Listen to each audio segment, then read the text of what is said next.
کیا آپ بھی ان حفاظ میں سے ہیں جو رمضان قریب آتے ہی مصلی کے خوف سے راتوں کو سو نہیں پا رہے؟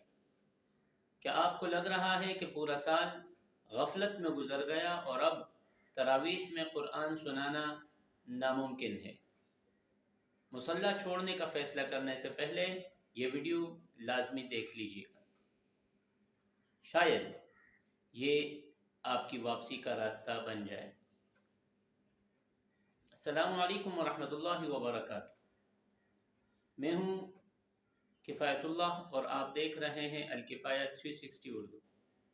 رمضان المبارک کی آمد ہے، ہر طرف رونقیں ہیں، لیکن بہت سے حفاظ کرام اس وقت ایک شدید ذہنی دباؤ میں ہیں۔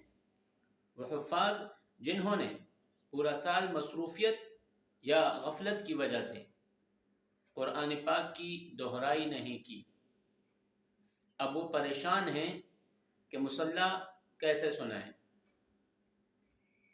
کیا وہ سنانے کے اہل بھی ہیں یا نہیں۔ آج کی ویڈیو انہی کے نام۔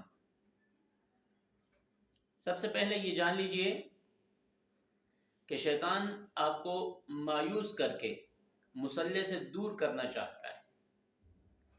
یہ سوچنا کہ میں نے پورا سال نہیں پڑھا تو اب اللہ کے سامنے کیسے کھڑا ہو جاؤں، ایک دھوکہ ہے۔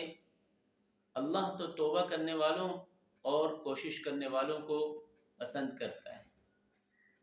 یاد رکھیں، آپ کی نیت اللہ کا کلام سنانا ہے، اپنی مہارت دکھانا نہیں۔ 3 نکتے سمجھ لیجیے۔ پہلا نکتہ، مقدار کم کر دیں۔ اگر پورا پارا یا سوا پارا مشکل ہے تو جہاں آپ سنا رہے ہیں انتظامیہ سے بات کر کے آپ آدھا یا پونا پارا سنانے کی ترتیب بنائیں۔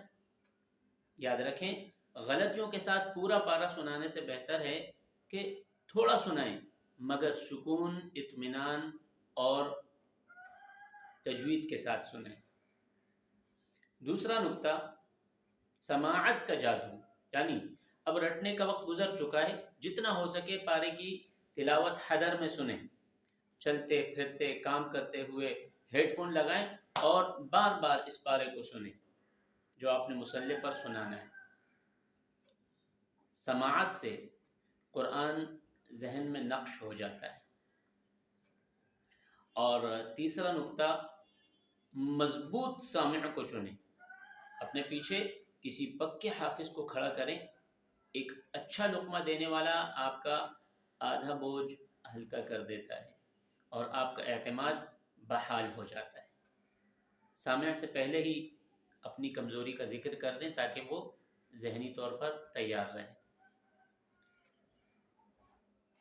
اور ساتھ میں ایک روحانی مشورہ، وہ یہ ہے کہ تہجد کے وقت یا تنہائی میں اللہ سے رو کر دعا مانگے کہ یا اللہ، میں نے غفلت کی، اب تو میری مدد فرما، میری زبان کی گرہیں کھول دے۔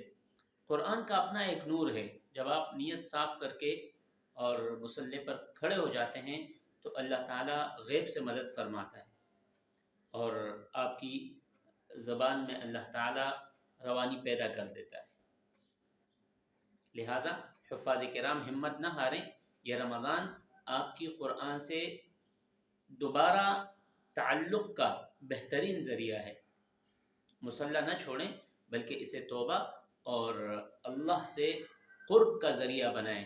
اللہ تعالی ہم سب کا حامی و ناصر ہو۔ السلام علیکم ورحمۃ اللہ وبرکاتہ۔